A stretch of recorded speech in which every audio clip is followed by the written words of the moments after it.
araw, nagpunta kami sa SM Pampanga para manood ng Rewind. Tamang-tama, nandito daw si Marian Rivera at Dingdong Dantes. Tapos nga namin kumain, ay bibili na kami ng mga tiket.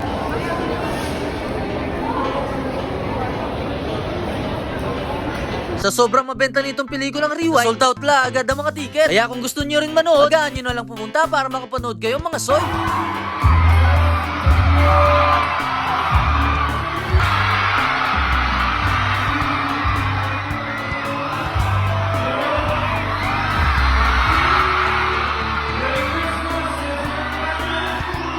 Dito pala nakapesto kanina ang Dongyan. Kaso hindi na namin sila naabutan mga soy. Panekeng tatalwi.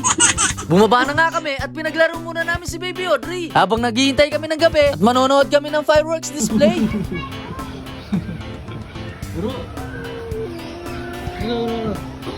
Ayaw mo dyan? Ayaw mo dyan? Oh, tara.